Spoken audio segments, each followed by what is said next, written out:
Good evening, everyone, and welcome to the program. Coming up on First Post America, we've got the latest on the demonstrations in Los Angeles, which are now spreading across the country. But first, a look at the latest headlines. Fresh Russian strikes hit Ukraine's northeastern city of Kharkiv, killing at least 3 and injuring over 60, as Moscow pushes ahead with relentless attacks after reportedly rejecting an unconditional ceasefire. Days ahead of planned nuclear talks between Iran and the U.S. and Oman, Tehran warns that if the talks fail and if conflict erupts with Washington, it will strike American bases in the region. French President Emmanuel Macron says he will push for European regulation to ban social media for children under the age of 15, following a fatal stabbing at a school in the east of the country. Sudan's army retreats from the Libya-Egypt-Sudan border triangle area a day after accusing forces loyal to Eastern Libyan commander Khalifa Haftar of launching an attack alongside the paramilitary Rapid Support Forces. And Australia's Qantas Airways says it will shut down its Singapore-based budget airline Jetstar Asia, citing rising supplier costs, high airport fees, and intense regional competition.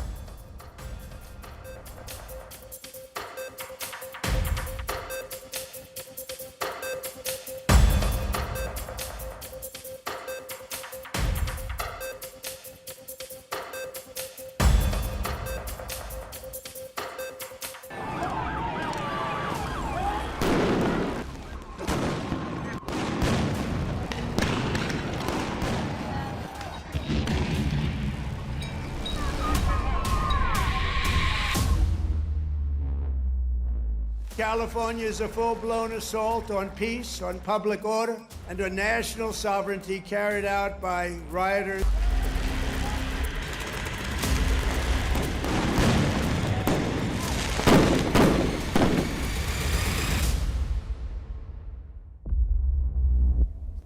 Those were visuals from the city of Los Angeles, which is still burning with outrage. And what began in LA has now lit a fire across the country. Protests against the Trump administration's renewed immigration crackdown have swept across the United States, with demonstrations rallying across cities coast to coast. This unrest was sparked by intensified ICE raids that began last Friday, targeting undocumented immigrants at workplaces and public spaces. However, Los Angeles remains the epicenter of the movement, and a curfew is now imposed across parts of downtown LA from 8 p.m. to 6 a.m. and may continue for several days. LA Mayor Karen Bass said it was necessary due to rising vandalism and looting. Many businesses have now been affected by or vandalized. Last night there were 23 businesses that were looted, and I think that if you drive through downtown LA, the graffiti is everywhere and has caused significant damages to businesses and a number of properties. By Tuesday evening, the Los Angeles Police Department had begun mass arrests, with dozens detained for failing to disperse. And since the weekend, over 378 people have been arrested in LA alone. In fact, 7 officers have also been injured, 5 with minor injuries and 2 briefly hospitalized. President Donald Trump has authorized the deployment of over 2,000 National Guard troops and 700 Marines to Los Angeles. However, both Governor Gavin Newsom and Mayor Bass have condemned the move as excessive. Rioters, or whatever you want to call them, they better know a lot of people are being arrested. They're going to be in jail for a long time. Thank you very much. California may be first, but it clearly will not end here. Other states are next. Democracy is next. Democracy is under assault before our eyes. This moment we have feared has arrived. Meanwhile, across the country, protests have grown in both size and intensity. In New York City, thousands gathered in Foley Square, chanting against ICE and carrying signs saying, "ICE out of New York." In Chicago, a large crowd protested outside an immigration court and marched downtown. Tensions rose when a car drove through the crowd, narrowly missing demonstrators. No ICE, no fascists, no Trump, no ICE, no fascists, USA. Our streets, our streets, our streets, move, cops, get out the way.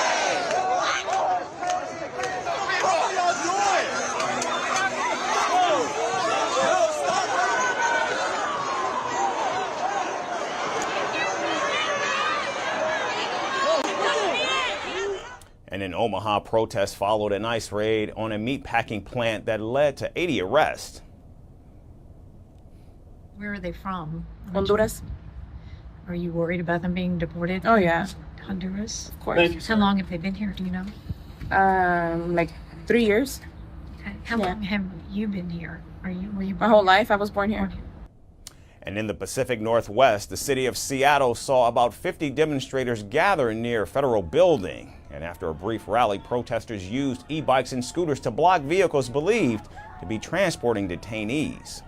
Every single day for the past 3 weeks when I show up, I just go through security and I go up. And today they weren't allowing anybody unless you had an appointment. But if you had an immigration appointment, they would let you up. In Metro Atlanta, hundreds marched in solidarity with LA. Dallas and Austin also hosted large demonstrations earlier in the week. And NBC News reported that at least 25 protests have taken place since Monday, some with only a few dozen participants, others with thousands. However, per multiple reports, up to 1,800 protests are expected this weekend, the same time as President Trump's planned military parade in Washington, D.C., which also coincides with his birthday.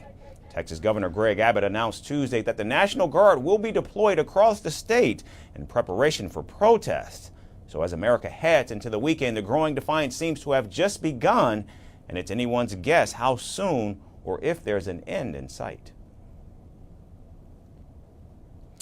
Retail giant Walmart is in the middle of a political war, but it's not over discounts. In fact, a far-right group is now calling on Trump supporters to boycott the retail giant, not for raising prices, but because its billionaire heiress dared to fund a full-page ad promoting democracy. The ad didn't name Trump, but let's just say the No Kings headline didn't exactly scream birthday wishes for the president. Here's how a personal protest turned into a MAGA-sized meltdown. Just when you thought American politics couldn't get more supermarket aisle drama, enter Christy Walton, Walmart heiress, billionaire philanthropist, and according to far-right Twitter, secret socialist sympathizer. The ruckus began when Walton bought a full-page advertisement in the New York Times backing the upcoming No Kings protest scheduled for June 14th, Flag Day. This day also happens to be U.S. President Donald Trump's birthday. The ad, while never name-dropping the president, promoted values like standing up to dictators and defending democracy. Subtle? Barely. And now, MAGA world is in a frenzy. Fight, fight, fight. Fight for Trump.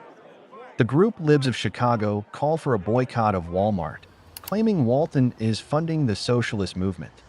Irony? Thick. Christy Walton, worth $19.3 billion thanks to America's most capitalist superstore, is being accused of anti-capitalist leanings for suggesting that maybe, just maybe, democracy is a good thing. Walmart, frantically trying not to be dragged into this birthday brawl, clarified that Walton doesn't sit on their board or make any decisions. Her views are her own, the company said, possibly while hyperventilating. However, according to reports, the billionaire thinks the advertisement was a personal plea for peaceful, civic protest and a reminder that water, food, and liberty are not things to be auctioned off. The No Kings group plans to stage over 1,800 events across the country, deliberately skipping Washington, D.C. in order to make action everywhere else. In America, we don't do kings, read the No Kings campaign website. The idea? Don't make Trump's parade the story. Make the protest. Trump, naturally, warned protesters with his usual blend of bravado and vague threats. Any disruption of his parade would be met with very big force. And if there's any protester who wants to come out, they will be met with very big force. By the way, for those people that want to protest, they're going to be met with very big force. And I haven't even heard about a protest, but, you know, this is people that hate our country. But they will be met with very heavy force. Even so, not everyone is impressed, especially MAGA supporters on social media. One user dismissed the entire ad as insane, while another accused the heiress of funding unrest in America. Some even speculated of her being behind the protest rallies. There were calls for big corporation to stay neutral. One account accused Walmart of recruiting homegrown terrorists on American soil. Walton, meanwhile, has donated over $700,000 to Democratic causes, including Kamala Harris and the Lincoln Project, which, if you are keeping score, is basically like pouring lighter fluid on MAGA Twitter. And while Walton may not be plotting retail rebellion from inside a Walmart boardroom, her personal protest is stirring things up in aisle politics. Whether or not the boycott bites into Walmart's bottom line remains to be seen. But one thing is clear. In the land of billionaires, birthday parades, and protest advertisements, there are no kings, but plenty of drama. And now shifting focus to Latin America, Colombia has been hit by a wave of coordinated bombings and gun attacks, leaving at least 7 dead and dozens injured. Authorities say at least 24 attacks were reportedly carried out in cities including Cali, Corrientes, El Bordo, and Jumondo on Tuesday. The targets included police stations, municipal buildings, and civilian areas. Colombia's national police chief confirmed that 2 police officers and several civilians were among those killed, while reports indicate at least 50 others were injured. The country's security forces say car and motorcycle bombs were used, and one device may have been delivered via drone. Visuals from the scene showed tangled wreckage of vehicles and motorcycles, damaged buildings, and distressed residents. I ran to the other side, and it exploded a boom. It sounded impressive, a bomb. It didn't block my ears, but did to others, but not to me. A splinter fell on me here, stuck to my shirt, and made a small hole. God saved me. Colombia's armed forces said the blasts were likely caused by a guerrilla group that splintered from the Revolutionary Armed Forces of Colombia, or FARC. According to the preliminary analysis of our military intelligence, the responsible for the attacks are the residual structures of the FARC dissidences: the Jamie Martinez, the Carlos Patino, and the Dagoberto Ramos. While such attacks are not uncommon in Colombia, the timing comes just days after the assassination attempt on Senator Miguel Uribe, a member of the opposition right Democratic Center Party and a potential presidential contender. Uribe was shot twice in the head while campaigning in Bogota on June 7th and is, according to his wife, now fighting for his life. Colombia, today I want to tell you that Miguel is a warrior. He continues to fight for his life. He continues to battle. He is anchored to the earth. The country is at war. Just as my family, my children, and I are going through dark times, thousands of Colombians are currently suffering the terrible circumstances and consequences of war. As investigations into the shooting continue, a 15-year-old suspect pleaded not guilty on Tuesday to carrying out the attempted assassination. Meanwhile, Colombia's President Gustavo Petro has ordered an investigation into whether Tuesday's bombings are linked to the Uribe attack. He's also ordered increased security on government officials and opposition leaders in response to the attacks. The Latin American country's interior minister has suggested a connection between the incidents, stating that armed groups have increasingly relied on drug trafficking, though no evidence was provided. There are hypotheses indicating that this morning's attacks may be related to the attack on Miguel Uribe. We have held 3 Security Council meetings spanning approximately 15 hours, during which the evidence is being evaluated. Colombia's government has struggled to contain violence in both urban and rural areas, while peace talks with armed groups have reportedly broken down in recent months. For now, no group has claimed responsibility for the attacks on Tuesday, but as investigations continue, questions over security failures and political violence are resonating across the country. And now moving to Europe, chaos gripped the northern Irish town of Ballymena this week as 2 nights of violent unrest left homes scorched, police injured, and a community shaken. The riots erupted after a protest over an alleged sexual assault involving 2 teenagers turned into racially motivated attacks. Masked mobs hurled petrol bombs, fireworks, and bricks at officers while homes and vehicles were set ablaze. Meanwhile, the Northern Ireland officers responded with riot gear, water cannons, and baton rounds to restore order. But as tensions continue to rise, questions swirl over immigration and public safety. Here's your story with more.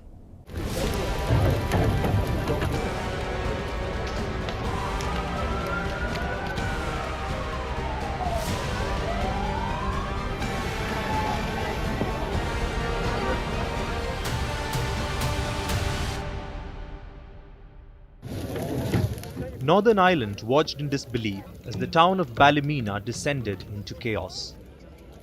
What began as a solemn vigil ended in 2 nights of violent, racially charged riots that have left the community shaken and the country asking hard questions. The unrest stems from a disturbing case. 2 14-year-old boys appeared in court on Monday accused of sexually assaulting a teenage girl.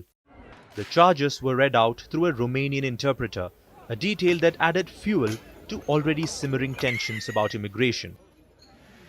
That evening, hundreds gathered in the city. At first, they stood in silence, but as darkness fell, fury ignited. Bricks flew, petrol bombs exploded, and homes burned. By Tuesday night, the violence escalated further. Masked rioters set cars ablaze and hurled fireworks and scaffolding at the police. Certainly last night was a show of solidarity amongst the people in Ballymena at what the incident took place. It was there to show respect for the young girl and her family. The Police Service of Northern Ireland, or the PSNI, declared a state of serious disorder. Riot police swarmed the Clonovan Terrace area. Armoured vehicles blocked roads. Officers in full riot gear fired plastic rounds and deployed water cannons. The PSNI urged the public to stay away, but the crowd wasn't just angry, it was violent and organized. At least 50 officers were injured in Monday's riots alone. Police confirmed the attacks are being investigated as racially motivated hate crimes. This violence was clearly racially motivated and targeted at our minority ethnic community and the police. It was racist thuggery, pure and simply, and any attempt to justify or explain it as something else is misplaced. The PSNI is now planning a long-term operation to protect vulnerable communities. Assistant Chief Constable Ryan Henderson said reinforcements from England and Wales may be needed. I'm very aware about the rising levels of race hate attacks within Northern Ireland. It is a priority for us as the police service to support all of the communities and our minority ethnic communities within Northern Ireland. As the unrest continued, political condemnation poured in. Northern Ireland Secretary Hilary Benn called the scenes terrible and unjustified. Justice Minister Naomi Long said there was no place for such disorder. Health Minister Mike Nesbitt visited the damaged homes, urging peaceful ways to express immigration concerns. Now, this is not the first time, though. Ballymena has seen similar attacks before. Racially motivated intimidation has forced some foreign families to flee in recent years. But this week's violence struck deeper, blending fear, fury, and prejudice. Ballymena has a large migrant population. A lot of people are actually work in the town and provide excellent work in the healthcare and in our shops and businesses. And we are there to support them because they are actually valuable workers in the town. So we need those people to be not feared, not scared of living in this town. Last night, unfortunately, has probably scared a lot of people, and we don't need that. We need those people to be here working for us and with us.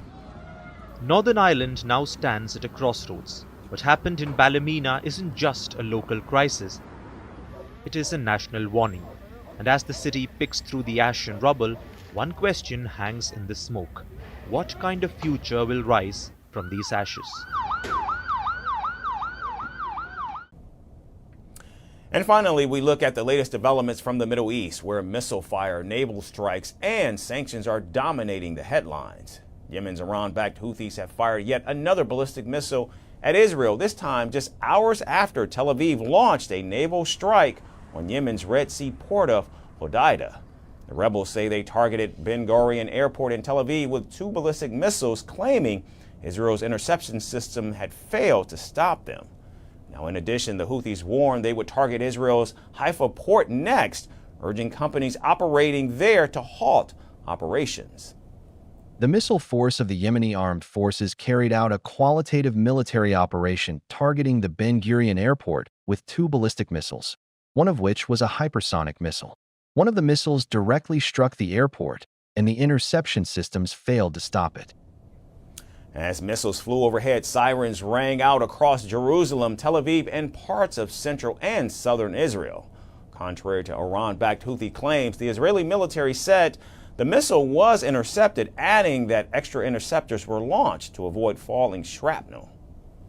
Additional interceptors were launched due to the possibility of shrapnel falling from the interception. But Israel did not confirm whether the missile hit the airport, which had also been struck earlier in May. Now, the latest Houthi strike follows a rare naval operation by the Israeli Navy targeting Hodeidah port, which Tel Aviv claims is being used to transfer Iranian weapons. Israel further said its strikes were meant to disrupt Houthi military logistics and warned that further attacks would trigger a full naval and aerial blockade. We warned the Houthi terrorist organization that if they continue to fire at Israel, they will face a powerful response and enter a naval and air blockade. That's what we did, and we will continue to do so in the future. Now, since the start of the Gaza war in October of 2023, the Houthis, who control most of northern Yemen, have launched dozens of missiles, drones, and cruise projectiles at Israeli targets and the Red Sea shipping route in solidarity with Gaza.